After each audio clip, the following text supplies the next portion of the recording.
बड़ा विषय आपका है। समय प्रारंभ हो गया रविंद्र सिंह जी। इससे पहले भी जब RUHS का नाम, 1 मिनट माननीय सदस्य,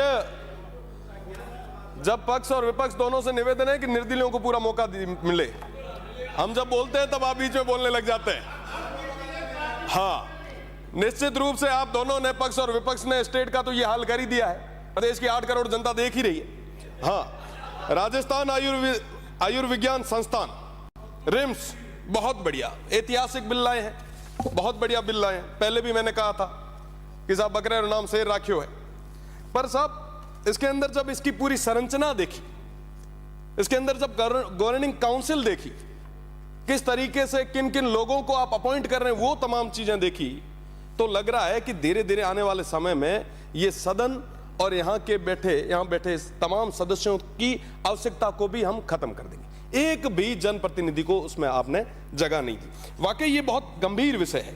आप सबको, हम सबको सोचना पड़ेगा कि तमाम चीजें अगर अधिकारियों के भरोसे छोड़ के अगर चलती, तो फिर इस सदन की, आपकी, हमारी और तमाम इस पूरे लोकतंत्र की जरूरत क्या रहती।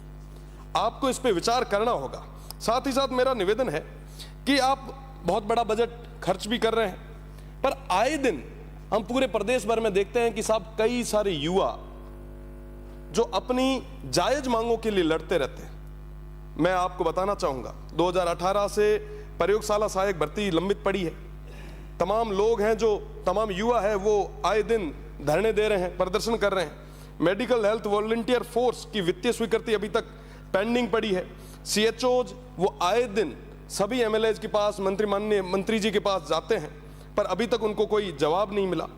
कई सारी चिकित्सा सेवा अधिनियम 2023 के blood bank technician, OT technician, cath lab, dialysis, तमाम लोग, ये तमाम युवा आए दिन अपनी जायज मांगों के लिए आगे आ रहे हैं। नर्सिंग कर्मी हैं, वो नर्सिंग निदेशालय की मांग करते हैं, पर साहब इन तमाम चीजों पे कभी कोई ध्यान नहीं देता।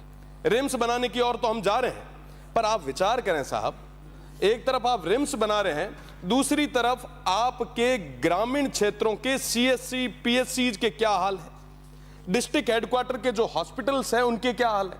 मैं एक छोटा सा उदाहरण आपके सामने रखना चाहूंगा। बाड़मेर हमारा जिले का सबसे बड़ा अस्पताल है। आज के समय में वहां पे उपचार कम और घोटाले ज्यादा हो रहे हैं, हर एक चीज में घोटाले।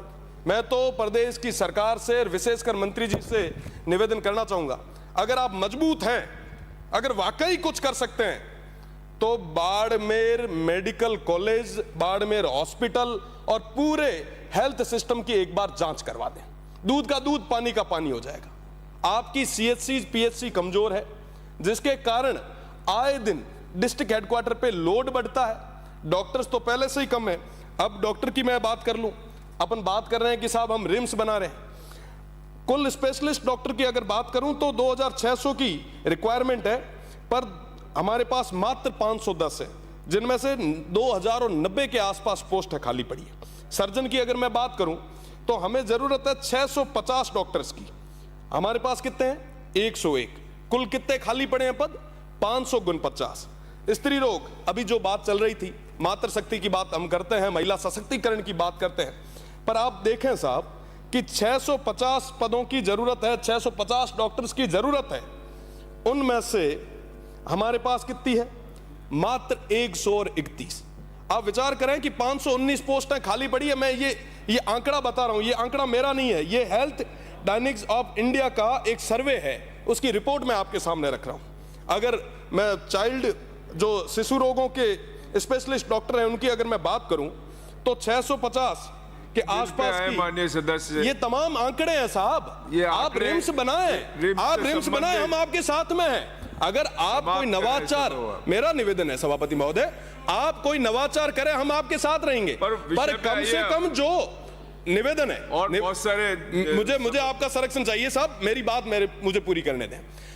आप बनाएं, आप निश्चित रूप से बनाएं, पर आप जो पहले से जो व्यवस्था है उसको मजबूत तो करें।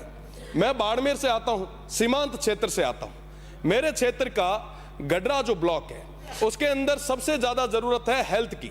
आज के समय में 70 से 80 किलोमीटर तक CSC आसपास ये स्थितियां अपने इस क्षेत्र की, ये बात बहुत ज्यादा जरूरी है। उस बॉर्डर को मजबूत करने की बात कर रहा हूं, जो प्रभारी मंत्री उत्तर देंगे।